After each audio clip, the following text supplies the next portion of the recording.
कि जो दिख रहे हैं वो आप है नहीं, ये शरीर एक्टर नहीं है, ये शरीर नहीं है करने वाला, ये शरीर उपकरण है, करण अंदर बैठा हुआ है। अगर हिंदी व्याकरण आपने पढ़ा होगा तो कर्ता कर्म करण, तो करण अंदर है, जो सूक्ष्म शरीर है हमारा, ये स्थूल शरीर है, ये उपकरण है, दिस इज इंस्ट्रूमेंट। जो करण करता है, जो अंदर का जो करने वाला है, उसको ये परोस देता है, ये अभिव्यक्त करता है, ये उपकरण। हम समझ बैठे हैं कि शरीर ही जो है, स्थूल शरीर, हमारा फिजिकल बॉडी, यही एक्टर है। नहीं, सांख्य दर्शन में 25 तत्वों का शरीर है। हम 5 ही तत्व जानते हैं ना, कि पृथ्वी है, आकाश है, जल है, वायु है, यही कहते हैं ना, अग्नि है। 25 तत्व है। ये आंखें नहीं देखती, ये कान नहीं सुनते, ये नाक नहीं सूंघता। याद रखिए, हमें लगता है कि आंखें देख रही हैं, मरने के बाद भी तो आंखें हैं, देखती क्यों नहीं है? मरने के बाद भी कान है, पुकारिए, सुनेगा वो मुर्दा? नहीं, क्योंकि 5 तन्मात्राएं हैं, रूप, रस, गंध, शब्द, स्पर्श। सांख्य दर्शन ये डिफाइन करता है। रूप इसका गुण है, ये इंस्ट्रूमेंट है आंख, जो दिखाई दे रहा है। रूप के कारण ये आंखें देख रही हैं, रस के कारण ये जिह्वा स्वाद ले रहा है। उसी रस की निष्पत्ति जब एक्टर अभिनय करता है, जब वो कोई विचार लेकर आता है, कोई भी रोल उसको मिलता है, उस कैरेक्टर का, उसका एक पूरा प्रोसेस हमने इसमें एक फॉर्मूला की तरह, इसके ऊपर लिखा हुआ अभिनय सूत्र, किताब के ऊपर एक सूत्र भी दे दिया। क्योंकि मैं साइंस का विद्यार्थी हूं, कोई मुझसे पूछे कि भाई क्या, कई बार हुआ है मेरे साथ, गार्डन में भी वॉक करते हुए कोई बच्चा आया, सर कुछ टिप दे दीजिए। अब एक्टिंग पे टिप दे दीजिए, समझ में नहीं आता टिप मतलब क्या। एक बार तो 100 रुपए निकाल के मैंने दे दिया था। तो कहा सर ये क्या? मैंने कहा टिप मांगा ना। मैंने कहा तुम एक्टर बनना चाहते हो, एक्टिंग पर टिप मांग रहे हो? टिप नहीं, टिप मत मांगो, जानो कि आंखें कैसे देखती हैं, नाक कैसे सुनता है, मुंह कैसे बोलती है, कान कैसे सुनता है, त्वचा कैसे स्पर्श होता है।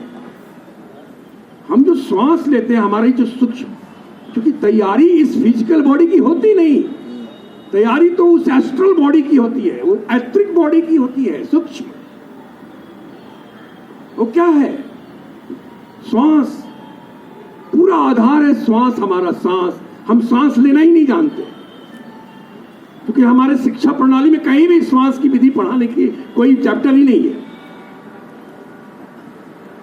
क्योंकि मनुष्य जब श्वास लेता है तभी मनुष्य शांत होता है, और सृजनशीलता, क्रिएटिविटी के लिए शांत मन होना बहुत आवश्यक है, चित्त का शांत होना बहुत आवश्यक है। बेचैन मन, बेचैन चित्त विध्वंसक ही कर सकता है, विध्वंस ही कर सकता है, वो सृजन नहीं कर सकता।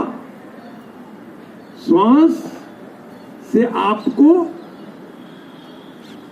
शांत करेगा मन। श्वास जो है, अगर श्वास की प्रणाली सही है, उसका लय, जब आप शांत होंगे तो आपको आपका लय प्राप्त होगा। हर मनुष्य का एक लय है। ये पृथ्वी भी घूम रही है अपने लय में, ये चंद्रमा, ये तारे, ये ग्रह, नक्षत्र, पूरा सारे तीनों लोग, 14 भुवन, ये पत्ते एक लय में है। अभी वो देखिए भारत रंग महोत्सव का, वो देखिए बैलून, वो किस लय में चल रहा है, वो घूम रहा है, वो कमाल एक लय में है, वो लय। और जब लय मिलेगा आपको, जब रिदम मिलेगा, तो जाके वाइब्रेशन शुरू होगा, और वाइब्रेशन से तरंगे पैदा होती हैं, वेव्स। उन वेव्स की फ्रीक्वेंसी है, आवृत्ति है अपनी। और तब जाके विचार जब आएगा तो चित्त उस विचार के अनुसार, उसमें वृत्ति, प्रवृत्ति, उसकी आवृत्ति, उसकी प्रकृति मतलब उसका स्वभाव।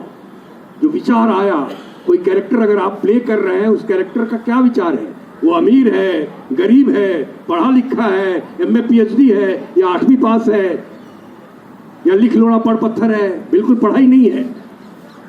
वो गांव का है, वो पहाड़ों का है, वो बर्फीले चट्टानों का है, वो ठंड प्रदेश का है, गर्म प्रदेश का है, वो समुद्र किनारे रहता था। कहां का है वो? किस भूभाग का है वो? तो उसका उठना बैठना क्या होगा? उसकी मानसिक स्थिति क्या होगी? उसकी परिस्थिति क्या होगी? ये सब कुछ तय करता है विचार आते ही। जब चरित्र का विचार आया, वो चरित्र आपने देखा या चरित्र पढ़ा या चरित्र सुना, चरित्र का विचार आते बुद्धि उस विचार को देखती है और उसका विश्लेषण करती है। उस विश्लेषण के बाद चित्त उस विचार के अनुसार उसकी वृत्ति, उसकी प्रवृत्ति, उसकी प्रकृति ये डालता है, और तब जाकर उसका अस्तित्व खड़ा होता है। और वो अस्तित्व क्या है? हमने मन, बुद्धि और चित्त की बात कर दी, अहंकार की बात नहीं की। वो अस्तित्व ही अहंकार है। आपका होना अहंकार है, आपका अस्तित्व, एग्जिस्टेंस इज अहंकार। हम अहंकार का मतलब कुछ और लगा लेते हैं, नहीं। आज पूरी दुनिया में लड़ाई किस बात का है? एग्जिस्टेंस का। मैं गाजा हूं, मैं फिलीपीन हूं, मैं इसराइल हूं, मैं ईरान हूं, मैं इराक हूं, मैं अमेरिका हूं, मैं इंडिया हूं, मैं पाकिस्तान हूं। आज अस्तित्व की लड़ाई है ना। अस्तित्व ही अहंकार है। एक्टर उस कैरेक्टर का अस्तित्व खड़ा करता है।